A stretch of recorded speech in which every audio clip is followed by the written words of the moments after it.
샬롬, 안녕하세요. 오늘은 옥에 갇혔다가 풀려난다는 말씀에 대해서 함께 이야기 나누고자 합니다.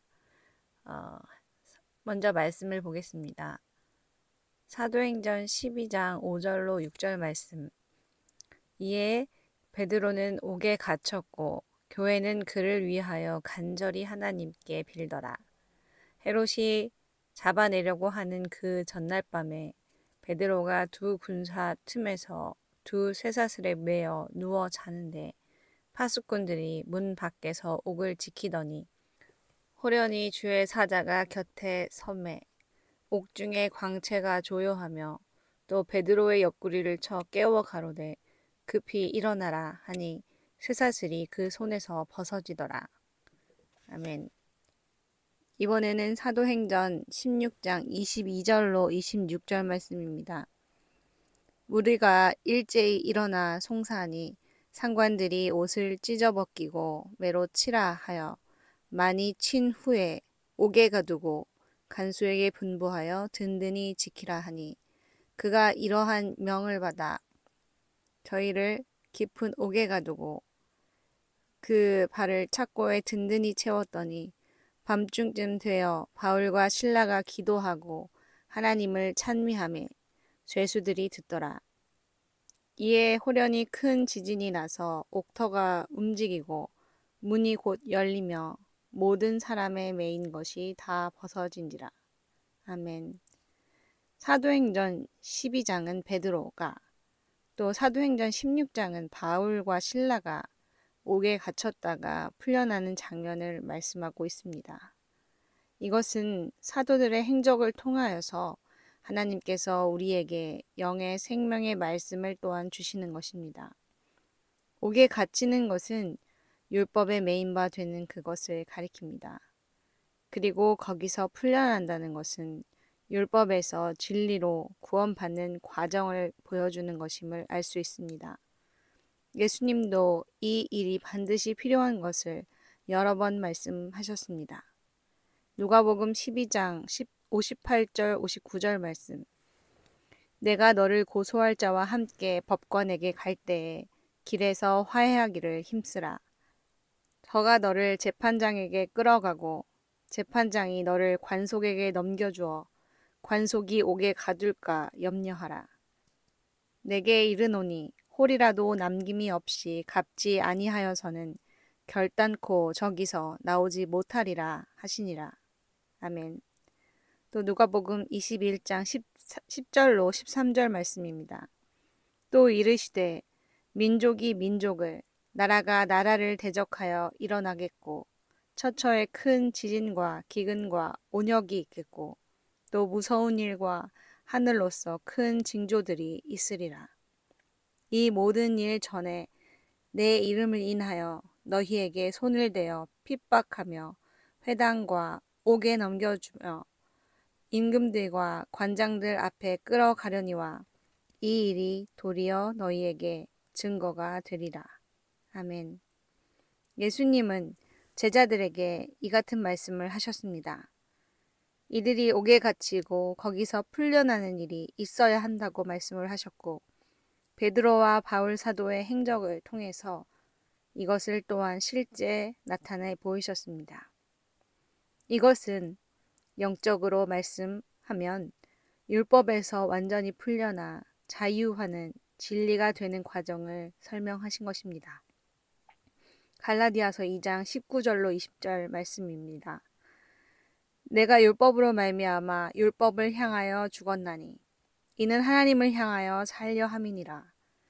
내가 그리스도와 함께 십자가에 못 박혔나니 그런즉 이제는 내가 산 것이 아니요 오직 내 안에 그리스도께서 사신 것이라. 이제 내가 육체 가운데 사는 것은 나를 사랑하사 나를 위하여 자기 몸을 버리신 하나님의 아들을 믿는 믿음 안에서 사는 것이라. 아멘. 이어서 로마서 7장 4절로 6절 말씀입니다. 그러므로 내 형제들아 너희도 그리스도의 몸으로 말미암아 율법에 대하여 죽임을 당하였으니 이는 다른 이 곧 죽은 자 가운데서 살아나신 이에게 가서 우리로 하나님을 위하여 열매를 맺히게 하려 함이니라. 우리가 육신에 있을 때에는 율법으로 말미암는 죄의 정욕이 우리 지체 중에 역사하여 우리로 사망을 위하여 열매를 맺게 하였더니 이제는 우리가 얽매였던 것에 대하여 죽었으므로 율법에서 벗어났으니 이러므로 우리가 영의 새로운 것으로 섬길 것이요 의문에 죽은 것으로 아니할지니라. 아멘. 바울 사도는 자신이 율법으로 말미암아 율법을 향하여 죽었다고 이렇게 갈라디아서에서도 또한 로마서에서도 선포를 하고 있습니다.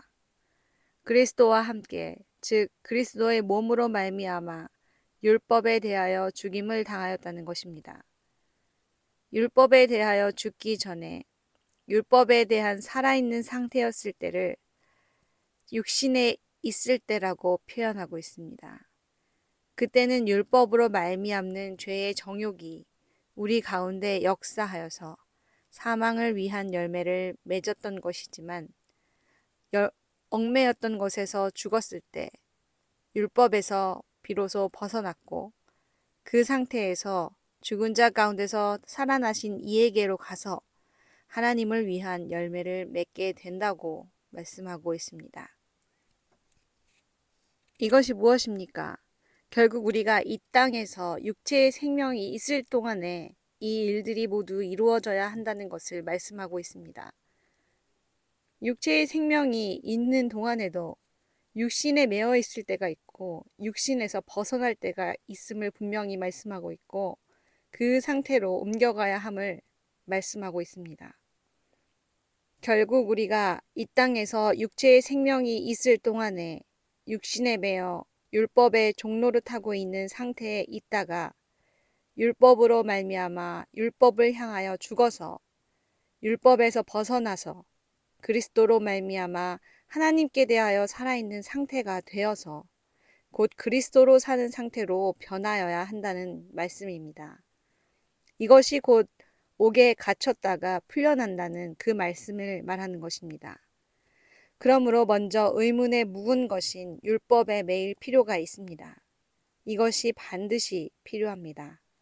그리하여야 율법으로 말미암아 율법을 향하여 죽을 수가 있습니다. 그래야 비로소 율법에서 벗어납니다. 그래서 율법을 주신 분도 하나님이신 것입니다. 하나님은 질서와 순서의 하나님이십니다. 율법에 매여 그로 말미암아 죽을 수 있는 상태가 되었을 때 그 일이 일어나는 것이므로 율법에 매이는 그것이 먼저입니다. 그 후에야 진리이신 그리스도의 밝은 빛을 봅니다. 예수님도 천국에 대하여 비유로 말씀하시면서 이미 이 말씀을 하셨습니다. 마태복음 13장 51절 52절 말씀입니다. 이 모든 것을 깨달았느냐 하시니 대답하되 그러하오이다. 예수께서 가라사대 그러므로 천국의 제자된 서기관마다 마치 새 것과 옛 것을 그 곳간에서 내어오는 집주인과 같으니라. 아멘. 예수님은 새 것과 옛 것을 나누어서 말씀하시면서 이것 두 가지가 모두 필요한 것임을 또한 알려주시고 있습니다. 결국 옛 것을 따르던 그 모든 부분이 정리되면 평화가 찾아옵니다. 그리스도 안에서는 하늘에 있는 것과 땅에 있는 것이 통일된다는 말과 같습니다. 에베소서 1장 10절 말씀입니다.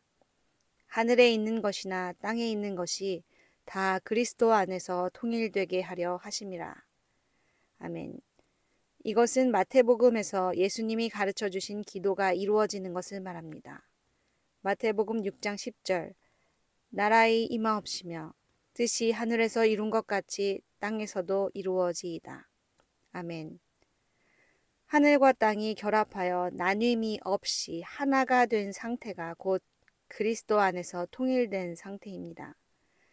그리스도로 내 마음이 전부 통치되고 있는 상태입니다. 곧 이것이 이긴 자의 상태입니다. 더 이상의 불협화음이 없고 싸움도 전쟁도 더 이상은 없습니다. 그것은 모든 것이 통일되었기 때문입니다. 나뉘어져 싸우는 상대방이 있고 원수가 있을 때, 이웃이 있을 때, 바로 그때에 다툼, 분쟁이 발생하는 것입니다. 그럴 대상이 하나도 없을 때, 모두 통일되었을 때, 하나가 되었을 때에는 다툼과 분쟁이 그치고 진정한 평화, 평강이 이루어집니다. 내 마음에서 일어나는 일들입니다. 이러한 평강 누리는 여러분 되시기를 바랍니다. 다음 시간에 또 뵙도록 하겠습니다.